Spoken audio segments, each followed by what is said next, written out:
nacen otro tipo de realidades lingüísticas. Y eso yo creo que tiene dos interpretaciones. La primera es la siguiente. Los idiomas, como nosotros, son ser vivos. Y como ser vivos entran en contacto con otros idiomas. Y ese contacto nunca es, digamos, sin consecuencia. El contacto de los idiomas permite muchas veces de crear un tercer idioma. Les voy a dar, por ejemplo, varios ejemplos. En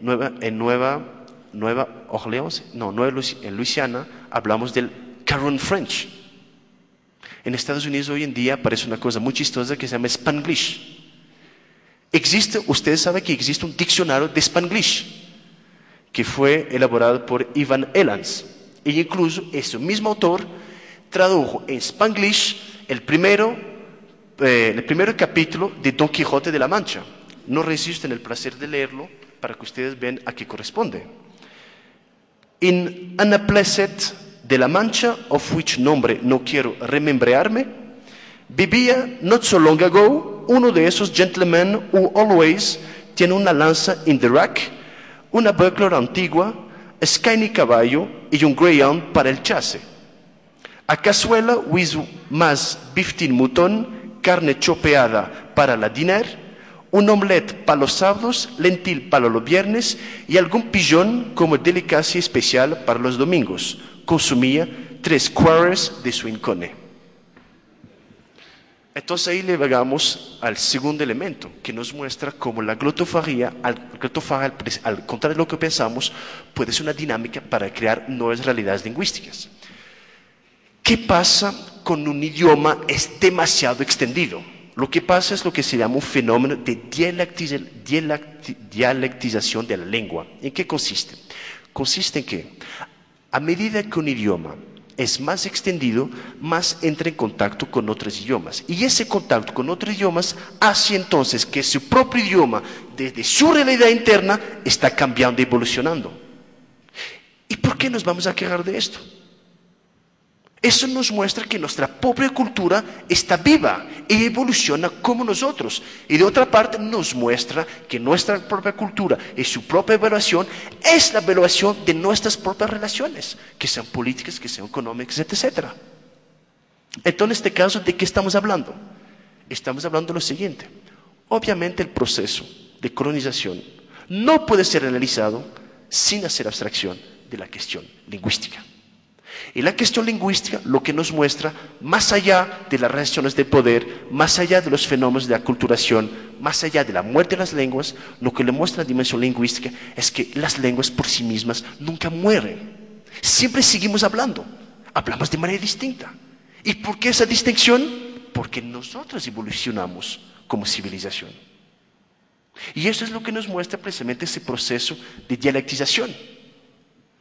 Un idioma, por el contacto que tiene con otros, está necesariamente, digamos, yo diría, condenado, pero no es una condenación, pero está, digamos, ¿cómo se dice?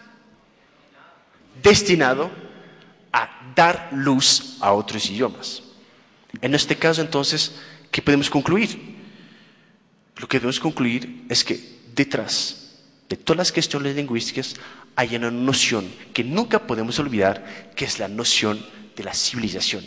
Y más aún de la civilización, de las civilizaciones, porque son ellas que nos muestran de qué medida, a través de la evolución de las lenguas, nuestra propia realidad y nuestra propia manera de relacionarnos con la civilización y con nuestro mundo está cambiando.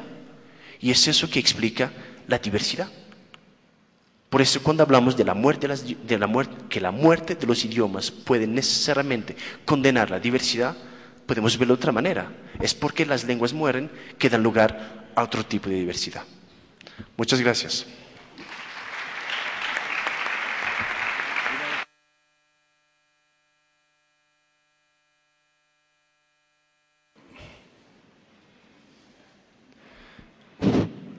Tengo una pregunta para contestar. Cuando habla de aculturación, pareciera que usted tiene por supuesto la existencia de culturas vigentes, con la cual negaría la dinámica y la historia de interacción entre las culturas nativas. ¿Cómo resolvería este problema?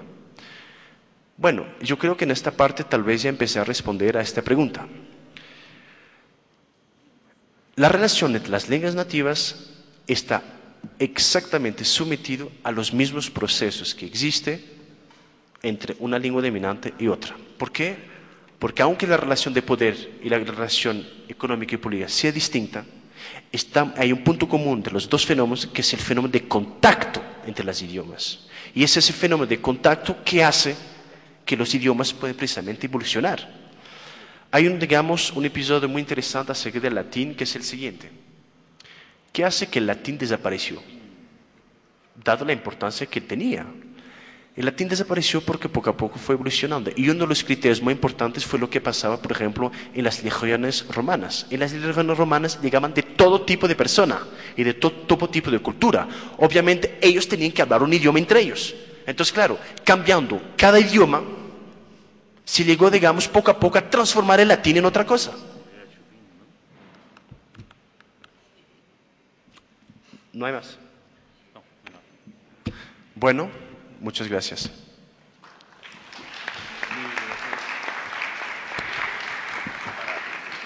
Sí, sí, que sí, te parece. Claro. Bien. Muchas gracias, profesor Blas.